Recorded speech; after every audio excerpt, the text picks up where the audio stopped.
Thomas Mercer stared out the window of his Bentley as the morning traffic crawled forward. His driver, Rodriguez, cleared his throat. "I apologize, sir, but the engine light just came on. We should stop at the service center." Thomas checked his watch. "How long will it take?" "An hour, maybe 2. Thomas glanced at his 12-year-old son, Alex, who sat quietly in his wheelchair beside him. The boy's brown eyes, so much like his mother's, gazed back at him. "We'll need somewhere to wait," Thomas said. Rodriguez pulled into the service center, which sat in a neighborhood Thomas rarely visited. "There's a diner across the street," the driver suggested. "I can call another driver, but it might take 40 minutes to reach this area." Thomas nodded. "We'll manage." He rarely spent time alone with Alex without their household staff or Alex's caregivers. Since Lisa's death 8 months ago, Thomas had buried himself in work, leaving his son in the capable hands of professionals. Rodriguez helped get Alex's wheelchair out and set up. Thomas awkwardly took the handles, feeling the unfamiliar grip beneath his manicured hands. His assistant had cleared his morning for what should have been a routine doctor's appointment and returned to the office. Now his carefully structured day was falling apart. "I'll call you when it's ready, sir," Rodriguez said. Thomas pushed Alex's wheelchair across the street toward a small diner with a flickering neon sign that read "Blue Plate Special." The place looked clean enough, but worlds away from the high-end restaurants where Thomas normally dined. A bell jingled as they entered and conversations quieted. Thomas felt the stares. He was used to being recognized. His face had graced the covers of Fortune and Forbes. But these looks were different. People weren't seeing the billionaire founder of Mercer Technologies. They were seeing a man with a disabled child. "Table for 2, Thomas said to the hostess, a young woman with bright red hair and a tired smile. She glanced at Alex's wheelchair. "Follow me." Thomas struggled to navigate the narrow spaces between tables. At home and at his office, every doorway and hallway was wide enough for Alex's wheelchair, every surface smooth enough for easy movement. Here the floor was slightly uneven, and Thomas had to be careful not to bump his son into chairs or tables. They settled at a corner booth. Thomas helped Alex out of his wheelchair and into the seat, remembering too late that he should have asked for Alex's special cushion from the car. "Is this okay?" Thomas asked his son. Alex nodded, his movements slightly jerky due to his condition. Cerebral palsy affected his motor skills but not his mind. His son was bright, observant, and trapped in a body that didn't follow commands properly. Thomas picked up the plastic menu. The laminated surface was sticky. He pulled out a handkerchief and wiped it down before looking at the options. "What would you like?" Thomas asked Alex. Alex pointed slowly to the pictures of pancakes. "You had pancakes yesterday," Thomas said automatically, then caught himself. Lisa would have let him have pancakes. "But that's fine. Pancakes it is." The waitress approached their table. Her name tag read Ellie. She had dark hair pulled back in a simple ponytail, and despite looking tired, her smile seemed genuine. "What can I get for you two?" she asked, pencil poised over her notepad. "My son would like the pancakes," Thomas said. "And I'll have—" He scanned the menu again, looking for something familiar. "Just coffee, black." "Dad," Alex said, his voice halting but determined. "Eat too." Thomas looked at his son in surprise. Alex rarely spoke up like this. The waitress, Ellie, smiled at Alex. "Your dad should definitely eat something. Our pancakes are pretty famous around here." "Fine," Thomas said, slightly embarrassed at being ganged up on. "I'll have pancakes too." "Coming right up," Ellie said, giving Alex a wink before walking away. Thomas checked his phone, scrolling through the dozens of emails that had accumulated in the short time since they'd left the house. A notification popped up. The market had opened, and Mercer Technologies stock was down 2 points. "Look," Alex said, pointing to a jukebox in the corner. "Yes." "It's old," Thomas replied without looking up. "From the 1950s, probably." "Pretty." Thomas glanced up then, seeing the vintage machine through his son's eyes. The curved glass, the colorful lights, the promise of music. It was beautiful in its way. "Would you like to see it?" Thomas asked, putting his phone down. Alex nodded eagerly. Thomas helped Alex back into his wheelchair and pushed him over to the jukebox. Alex's hands reached out, touching the glass front carefully. "It plays records," Thomas explained. "Before digital music, this was how people listened to songs in restaurants." Alex's face lit up. "Play?" Thomas dug in his pocket and found a quarter. He showed Alex how to insert the coin and select a song. After careful consideration, Alex chose an old Elvis Presley tune. The music filled the diner, and several patrons smiled in their direction. For a moment, Thomas felt a connection with his son that had been missing since Lisa died. She had always been the bridge between them, translating Alex's needs and interests in ways Thomas could understand. They returned to their table as Ellie brought their food. The pancakes were stacked high, topped with butter and syrup. "Can I get you anything else?" she asked. "This is fine," Thomas said. His phone rang. He glanced at the screen. It was Chen, his CFO. "The stock must have dropped further." "I need to take this," Thomas told Alex, already standing. "I'll be right back." He stepped outside the diner, phone pressed to his ear. "Talk to me, Chen. The Morgan deal is falling apart. They're backing out unless we can guarantee the security patch by end of quarter." Thomas paced on the sidewalk. "That's impossible. The dev team needs at least 6 more weeks. Morgan doesn't want to hear that. They're threatening to go with Systec." "Systec's product is inferior," Thomas said, his voice rising. "Their security protocol is a joke. They're also cheaper and promising delivery next month." Thomas ran a hand through his hair. "Set up a call with Morgan for this afternoon. I'll handle it personally." The conversation continued, with Thomas absorbed in the details of saving a multi-million-dollar deal. He forgot about the time until he felt a tap on his shoulder. It was Rodriguez. "Sir, the car is ready." Thomas looked at his watch. He'd been on the phone for nearly 25 minutes. "Alex," he said, suddenly remembering his son. He rushed back into the diner and stopped short. Alex wasn't alone. The waitress, Ellie, was sitting in the booth beside him, helping him cut his pancakes into small, manageable pieces. She was talking to him softly, and Alex was smiling, really smiling, in a way Thomas hadn't seen in months. Thomas stayed by the door, watching. Ellie guided the fork to make sure Alex could get the food without struggling. She didn't rush him or do everything for him. She just helped where needed and let him do the rest. "So you like space games?" She was asking Alex. Alex nodded enthusiastically. "My little sister loves those too. She plays one where you build your own spaceship and explore different planets." "Stellar. Voyagers," Alex said carefully. "That's the one. She's obsessed with it." "Are you good at it?" Alex made a so-so gesture with his hand, and Ellie laughed. The sound was light and genuine. "I bet you're better than me. I tried it once and crashed my ship into the first moon I saw." Alex giggled, a sound so rare that Thomas felt his chest tighten. Thomas realized he had never thought to play video games with Alex. He had bought his son every system on the market, the best adaptive controllers available, but had left him to play with his caregivers or alone. As Thomas watched Ellie interact with his son, this stranger showing such natural kindness, he felt a mixture of gratitude and shame. She treated Alex with a casual dignity that made his disability seem incidental rather than defining. Thomas thought about the Morgan deal, about the millions of dollars at stake, about the meetings that would fill his afternoon. Then he looked at his son, laughing with a waitress in a diner he would never normally enter, and something shifted inside him. Rodriguez appeared beside him. "Sir, the car is ready." "Give me a moment," Thomas said, stepping toward the table. Ellie looked up, slightly embarrassed. "Oh, I was just helping him with his breakfast." "I hope that's okay." "It's more than okay," Thomas said quietly. "Thank you." He sat down across from them, ignoring the buzzing of his phone. "Is it good?" he asked Alex. Alex nodded, his eyes bright. Thomas picked up his own fork and cut into his now cold pancakes. "Mine too," he said, taking a bite. They weren't actually very good, too heavy and slightly undercooked, but watching his son's enjoyment made them taste better somehow. His phone buzzed again. Chen was calling back, undoubtedly with more bad news about the Morgan deal. Thomas silenced the phone and put it in his pocket. For the first time in months, maybe years, Thomas Mercer decided the business empire could wait. His son, this bright-eyed boy who had lost his mother and deserved better from his father, needed him more than the shareholders did.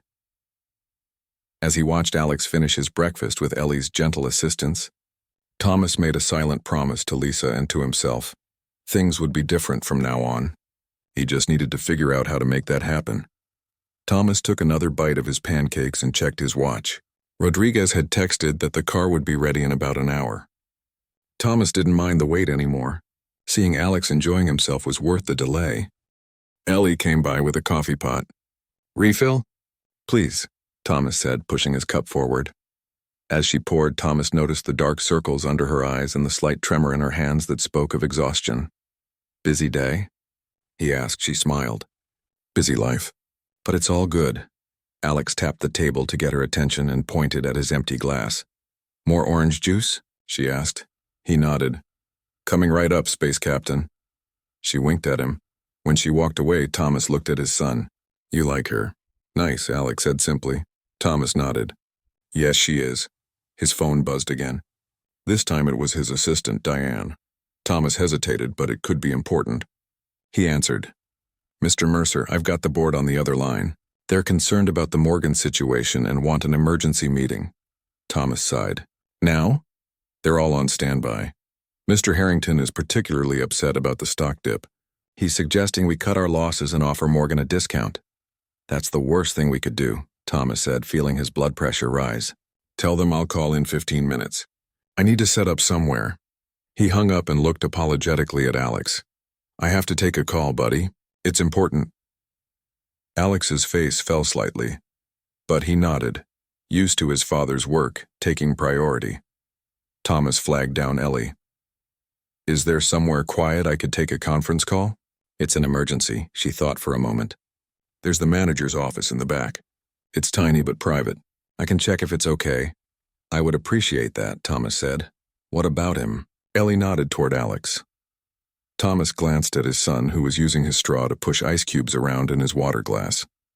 "The call shouldn't take more than 20 minutes. He'll be fine here." Ellie looked uncertain. "Is there anything special he needs while you're gone?" Thomas realized he wasn't sure. At home, Alex always had someone, a nurse, a tutor, a therapist, watching over him. He'd never left Alex alone in a public place before. He might need help if he wants more to drink or needs to use the restroom, Thomas admitted. "I can keep an eye on him," Ellie offered. "We're between rush times, so it's no problem." Relief washed over Thomas. "Thank you." Ellie led Thomas to a cramped office in the back.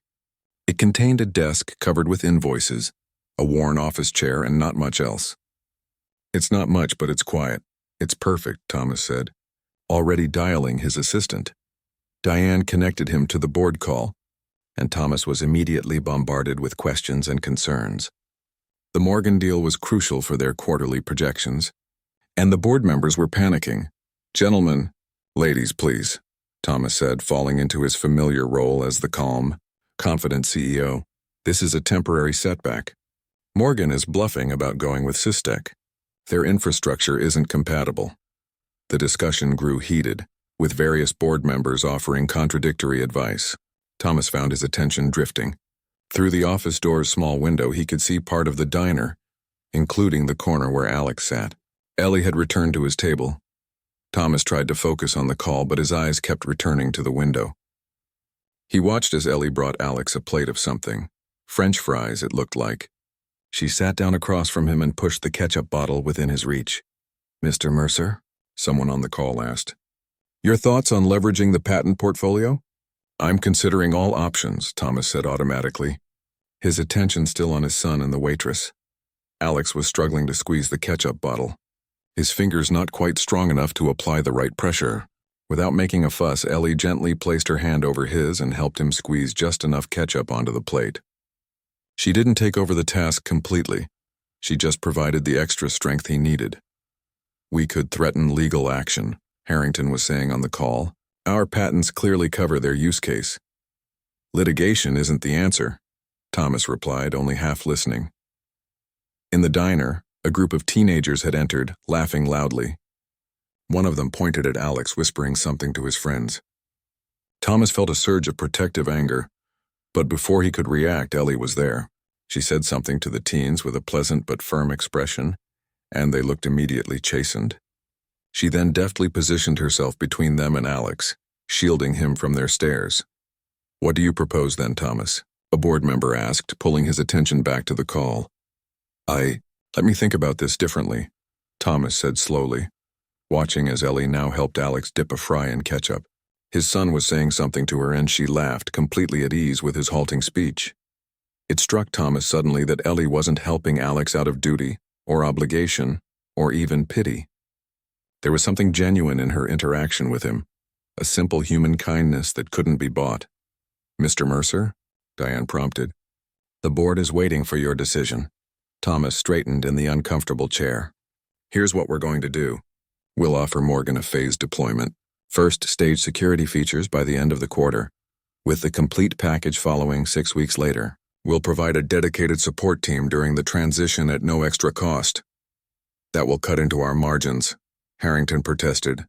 "Sometimes you have to give a little to get what matters," Thomas replied, surprising himself with the words. "I'll call the Morgan CEO personally this afternoon. Now, if you'll excuse me, I need to get back to my son." He ended the call before anyone could object, something he'd never done before. Thomas sat for a moment collecting his thoughts. Through the window he could see that Alex had finished his fries. Ellie was showing him something on her phone, pictures maybe. His son's face was animated, his eyes bright with interest. Thomas realized he rarely saw Alex this engaged when they were together. The thought stung more than he expected. When Thomas returned to the table, Ellie quickly stood up. "We've been having a great chat about space games," she said. "Your son knows a lot about astronomy too." "Does he?" Thomas asked, genuinely surprised. "The stars," Alex said, pointing upward. "Maps." "He was telling me about constellations," Ellie explained. "I showed him pictures from the planetarium I visited with my sister last month." Thomas sat down, feeling like he'd missed something important. "I didn't know you were interested in astronomy, Alex." "Ms. Chen," Alex said. "Teaches." "His science tutor," Thomas realized aloud. "I didn't know that's what they were studying." Ellie smiled. "Well, he's pretty knowledgeable. He explained the difference between a meteor and a meteorite to me." "Burns up," Alex said, making a whooshing gesture with his hand. "Or hits ground." "That's right," Ellie said. "The ones that burn up are meteors, and the ones that hit the ground are meteorites." Thomas felt a strange mix of pride and shame. Pride in his son's knowledge and shame that he hadn't bothered to discover these interests himself. "I should get back to work," Ellie said, glancing at the new customers coming in. "Thank you," Thomas said, meaning it deeply. "For everything." She waved it off. "It was fun. He's a cool kid." As she walked away, Thomas turned to his son. "So astronomy, huh?" Alex nodded eagerly. "Big telescope. Want one? You want a telescope?" Thomas asked. "For stars."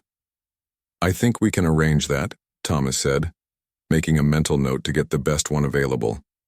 Alex beamed at him, and Thomas felt a pang in his chest. How many of his son's smiles had he missed while buried in work and grief? Thomas's phone vibrated with another message from Rodriguez. The car was ready. Part of him was almost disappointed. He pulled out his wallet and left a large bill on the table, more than enough to cover their modest breakfast many times over. As they prepared to leave, Ellie returned with their check. "Your car's fixed?" she asked, noticing them getting ready to go. "Yes," Thomas said. "Thank you again for your kindness toward my son." "It wasn't kindness," she said simply. "It was just being human." She smiled at Alex. "It was great meeting you, Space Captain. Come back and tell me when you get that telescope." Alex grinned and held out his hand to her, slightly shaky but determined. She shook it gently. Thomas watched this exchange with a lump in his throat. In this small, unremarkable diner, with its sticky menus and flickering neon sign, his son had connected with a stranger in a way that Thomas hadn't managed in months of living under the same roof. As they left the diner, Thomas glanced back and saw Ellie already busy with another table, moving efficiently between customers with the same warm smile she'd shown them. In the sunlight, the dark circles under her eyes were more pronounced, and he noticed a small tear in the sleeve of her uniform that had been carefully mended. Thomas helped Alex into the waiting car, his mind already forming a plan. The waitress had given his son something money couldn't buy, but maybe, just maybe, money could give her something in return. "Rodriguez," Thomas said as they pulled away from the curb, "we'll be coming back here tomorrow." Back at his penthouse office, Thomas couldn't focus on work. The Morgan deal was temporarily secured. The CEO had agreed to his proposed solution, but his mind kept drifting back to the diner. To Alex's smile as he talked with Ellie, to the natural way she had helped his son without making him feel different or less capable. "Mr. Mercer?" His assistant Diane stood in the doorway. "The development team is waiting for you in the conference room." "Cancel it," Thomas said. "Sir, reschedule for tomorrow and clear my afternoon." Diane blinked in surprise. In the 15 years she'd worked for him, Thomas had never voluntarily cleared his schedule. "Are you feeling all right?" she asked. "Actually, yes," Thomas replied, surprising himself with how true it felt. "I need you to find some information for me." "Of course. There's a diner called Blue Plate Special about 6 blocks from the downtown service center. I need to know about one of their waitresses. Her name is Ellie." Diane raised an eyebrow but simply nodded. "Anything specific you want to know?" "Everything," Thomas said. "Background, education, family situation. And be discreet. Should I contact our usual security firm?" Thomas thought for a moment. "No, this isn't about security concerns. It's personal. Just make some calls. See what you can find out through public records, social media, that sort of thing." "I'll see what I can do," Diane said, still looking curious but professional as always. When she left, Thomas wheeled himself over to the large window overlooking the city.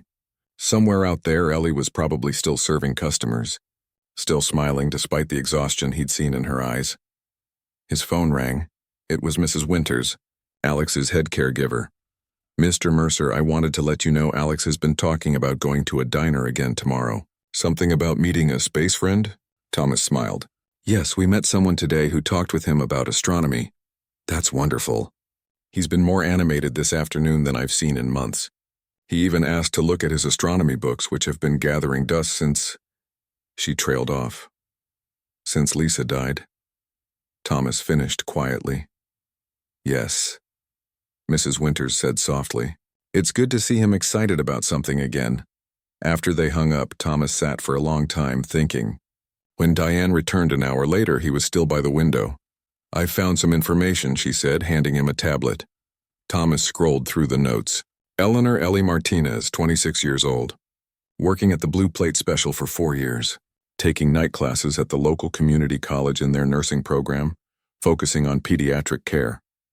Social media showed a modest apartment, a much younger sister named Lucia who appeared to live with her, and not much else.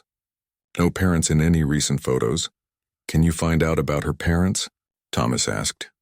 Diane made a call, stepping out of the office. When she returned, her expression was solemn. "Car accident 3 years ago. Both parents died. According to county records, she became the legal guardian of her sister, who was 13 at the time." Thomas felt a weight in his chest.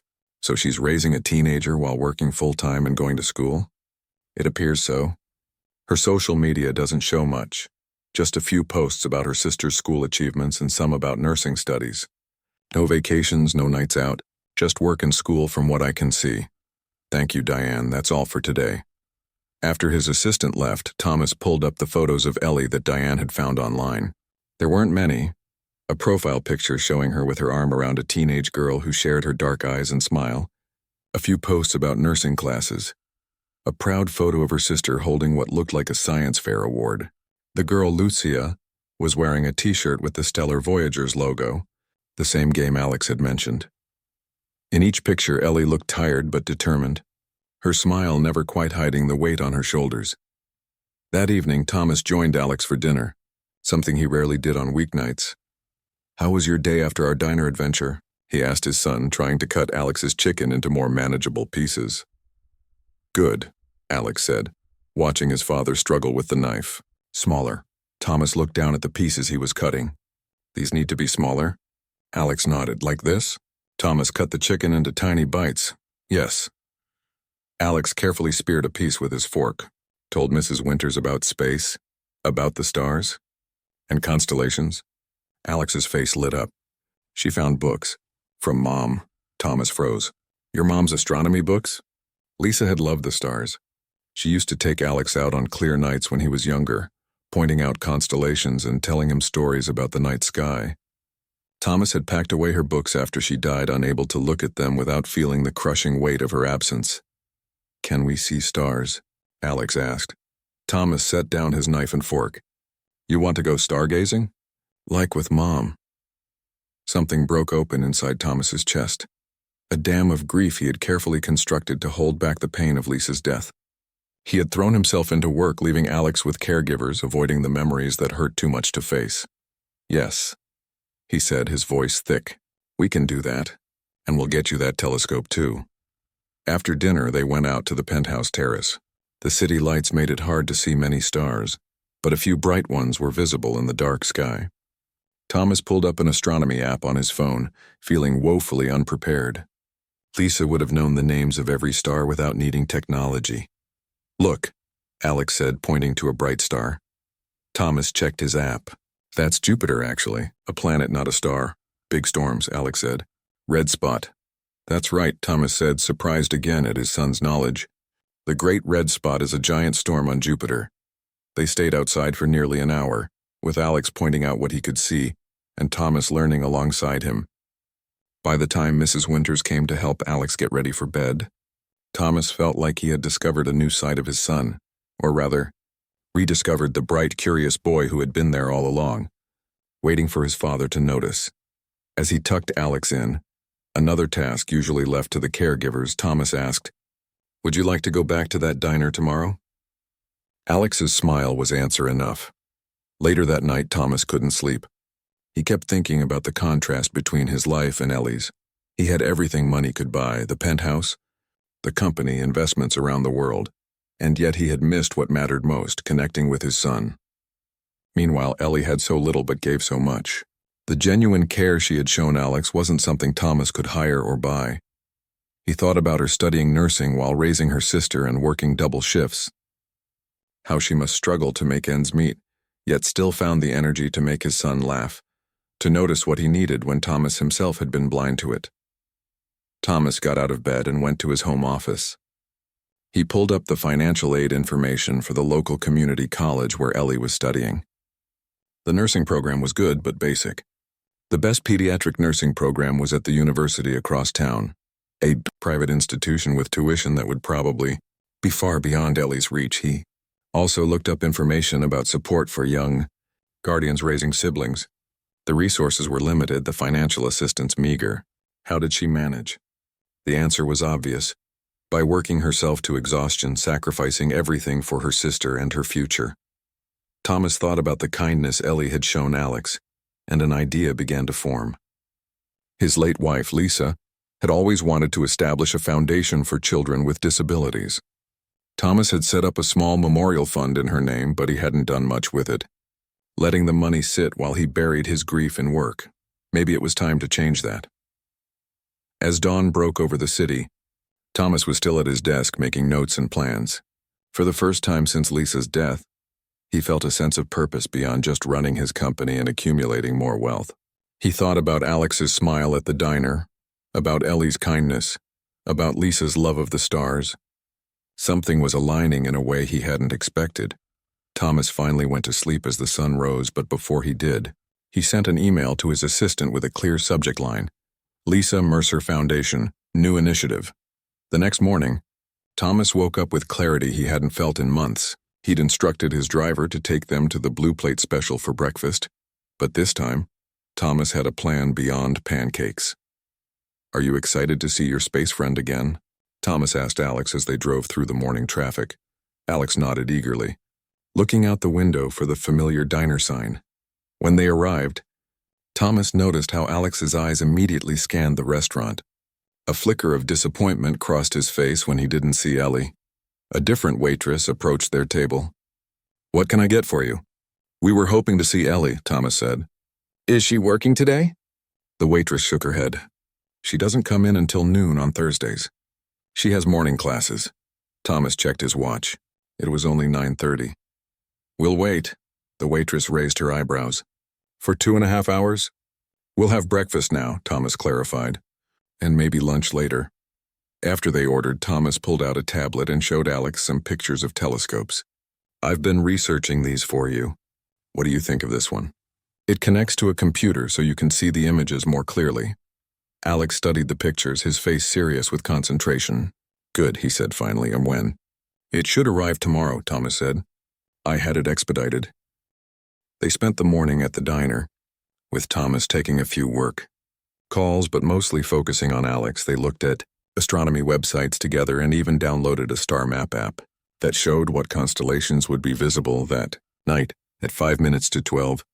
The bell over the door jingled and Ellie walked in. She looked even more tired than the day before, with her hair pulled back in a hasty ponytail and dark circles under her eyes. She was pulling on her apron as she hurried through the door, nearly bumping into a customer. Sorry, she apologized, tying the apron strings. Professor ran late and then the bus. She stopped when she spotted Thomas and Alex. A genuine smile broke through her exhaustion. Hey, Space Captain. You came back. Alex beamed at her, waving enthusiastically. Ellie made her way to their table.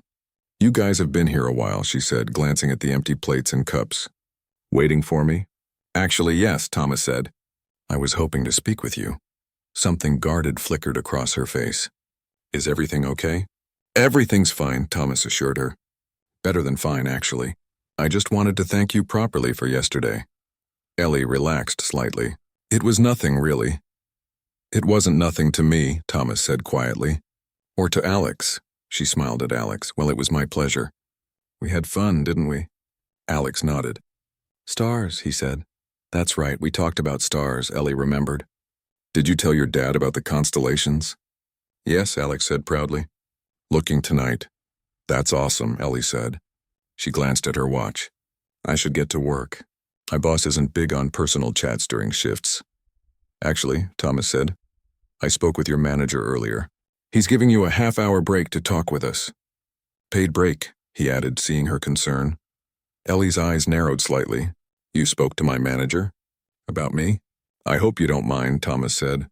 I just wanted a chance to talk with you without interruptions. Ellie slid into the booth across from them, her posture cautious. Okay, so talk. Thomas realized he'd misstepped. Of course she would be suspicious of a stranger intervening with her boss. He needed to be straightforward. First, I should introduce myself properly. I'm Thomas Mercer. Her eyes widened slightly. As in Mercer Technologies? Yes. Wow. She looked at him with new understanding. No wonder you were taking emergency board calls. Thomas smiled. Indeed. But that's not what I wanted to talk about. He took a deep breath. I noticed how well you connected with Alex yesterday. How natural you were with him. Ellie glanced at Alex, who was occupied with a game on Thomas's phone. He's a great kid. Yes, he is, Thomas agreed. But not everyone sees that right away. Most people either ignore him or go overboard, treating him like he's made of glass. You did neither. You just saw him, Ellie shrugged. That's how everyone should be treated. But they're not, Thomas said. Especially kids with disabilities. I've hired the best caregivers money can buy, but none of them connect with Alex the way you did in just half an hour. She looked uncomfortable with the praise. I'm sure that's not true. I just treated him like a person. Exactly, Thomas said, and that's surprisingly rare. He paused, gathering his thoughts. I understand you're studying nursing with a focus on pediatrics. Ellie stiffened. How did you know that? Thomas realized he was making her more suspicious. I asked around. I'm sorry if that seems intrusive. It is a little creepy, she said frankly. Why do you care what I'm studying? Because I'd like to offer you a job, Thomas said. Or more accurately, an opportunity. Ellie crossed her arms. What kind of opportunity? I'd like you to spend time with Alex. As a companion, not a caregiver. Someone who can engage with his interests, take him places, help him experience the world more fully. Thomas leaned forward. You'd be well compensated, of course, and I'd arrange your schedule around your classes. Ellie's expression was unreadable. So you want to hire me to be your son's friend? Put that way, it sounded terrible. No, that's not. I mean, Thomas fumbled for words. Dad, Alex interrupted, tugging at his sleeve. Tell truth. Thomas looked at his son, surprised. What? Tell why, Alex insisted. Thomas took a deep breath. You're right. He turned back to Ellie. The truth is, I haven't been the father Alex deserves. After his mother died, I buried myself in work. I hired people to take care of his physical needs. But I missed the most important thing, his need for genuine connection, for someone who sees him as a whole person. Ellie's expression softened slightly. Yesterday, watching you with him, it was a wake-up call. You have a gift, Ellie, a way of connecting that can't be taught or bought. Thomas swallowed hard. I want Alex to have that in his life. And yes, I'm willing to pay for it. Not because I think money can buy friendship, but because I know your time is valuable, and you have responsibilities. How do you know about my responsibilities? Ellie asked, still wary. I know about your sister, Thomas admitted, and your parents. I'm sorry for your loss. Ellie was quiet for a long moment. That's a lot of research for someone you just met. I know, Thomas acknowledged. But Alex doesn't connect with people easily. When he does, I pay attention. Alex, who had been listening quietly, reached across the table and touched Ellie's hand. Please, he said simply. The gesture seemed to affect Ellie more than all of Thomas's words. Her expression softened as she looked at Alex. It's not just about compensation, Thomas added. My wife, Lisa, had planned to start a foundation supporting children with disabilities and their families before she passed away. I'm finally going to make that happen, and I'd like the foundation to also offer scholarships for students pursuing careers in pediatric care. He met Ellie's eyes. You'd be the first recipient. A scholarship? Ellie asked, her voice wavering slightly. A full scholarship to the university pediatric nursing program, Thomas confirmed, including living expenses for you and your sister. No strings attached even if you decline the position with Alex. Ellie sat back, clearly overwhelmed. This is a lot to take in. I understand, Thomas said, and I realize how this must sound. A stranger offering you money, claiming to have researched your background. I wouldn't trust me either. It's not that I don't trust you, Ellie said slowly. It's just, why me? You could hire anyone, professional child specialist, therapist with decades of experience. Because Alex chose you, Thomas said simply, and he's a better judge of character than I am. Alex nodded solemnly in agreement, which made Ellie smile despite her reservations. Would I still work here? She asked. I can't just leave. The people here depend on me. That would be entirely up to you, Thomas said. The position with Alex would be part-time at first, built around your schedule. If you wanted to keep some shifts here, that's fine. If you wanted to focus solely on school and Alex, that's fine too. Ellie looked at them both, her expression thoughtful. I need time to think about this. Of course, Thomas said. Take all the time you need. And I'd want to meet your sister, Alex said suddenly. Lucia. Ellie looked surprised. Lucia? How do you know her name? Alex pointed at Thomas's phone. Pictures. She likes stellar voyagers. Yes, she does, Ellie said with a small laugh. She's obsessed with that game. Me too, Alex said. Could play together. Thomas watched as his son made his own case more effectively than all of Thomas's carefully prepared arguments and offers. He realized with a pang that Alex was lonely, something Thomas had somehow missed in his grief and work. Tell you what, Ellie said, looking at Alex. How about you and your dad come over for dinner tomorrow night? You can meet Lucia and see if you like each other. Then I'll decide about the job. Really? Thomas asked, surprised by the counteroffer. Really? Ellie confirmed. If I'm going to consider this, I need to see how you interact with Alex outside of a restaurant. And Lucia should have a say too. This would affect her life as well. Thomas nodded, impressed by her thoughtfulness. That's more than fair. It won't be fancy, Ellie warned. Our apartment is small and I'm not exactly a gourmet cook. We don't need fancy, Thomas said. Do we, Alex? No fancy, Alex agreed. Just stars and space games. Ellie's break was almost over. She wrote down her address on a napkin and handed it to Thomas. 7 o'clock tomorrow. Don't bring anything except yourselves. As she got up to return to work, Thomas said, One more thing. I'm also establishing a program at Alex's school to support families with children who have special needs. I'd value your input on what would be most helpful. Ellie paused. You're serious about all this? Completely, Thomas replied. Meeting you and seeing how you interacted with Alex, it changed something for me. I want to do better, for him and for other families facing similar challenges.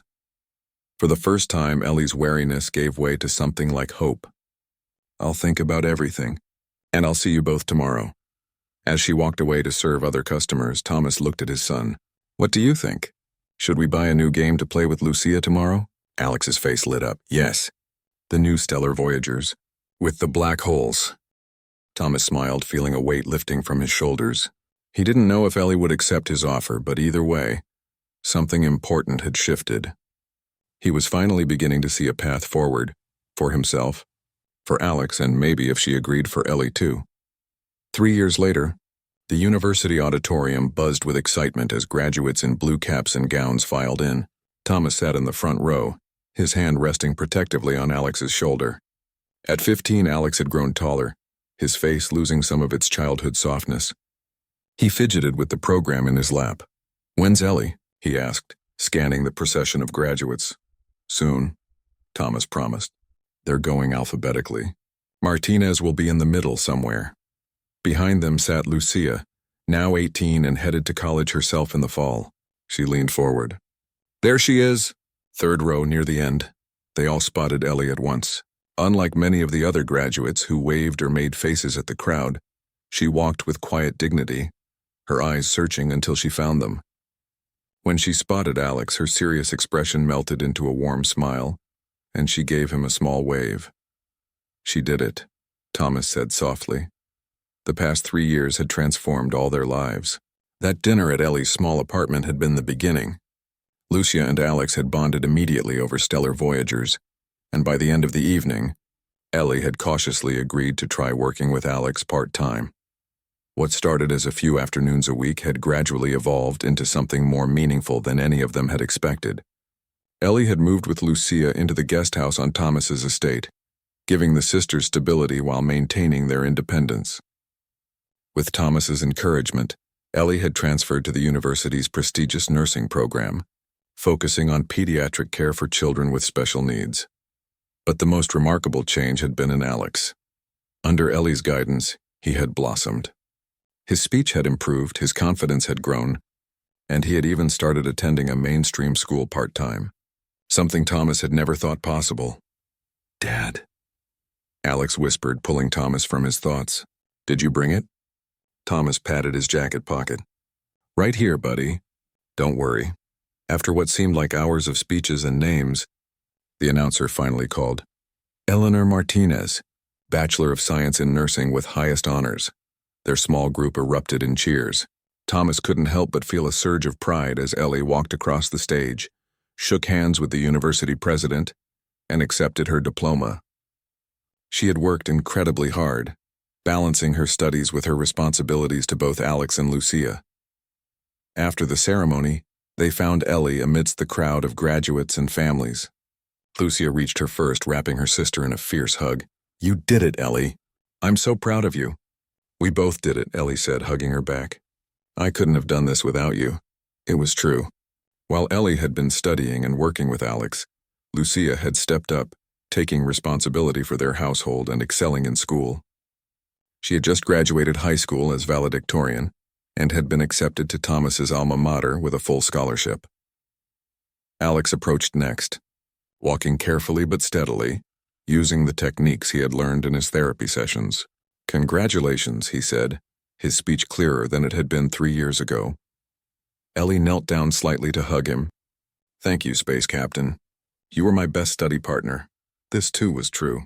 Alex had helped Ellie study, listening to her recite anatomy terms and quiz herself on treatments.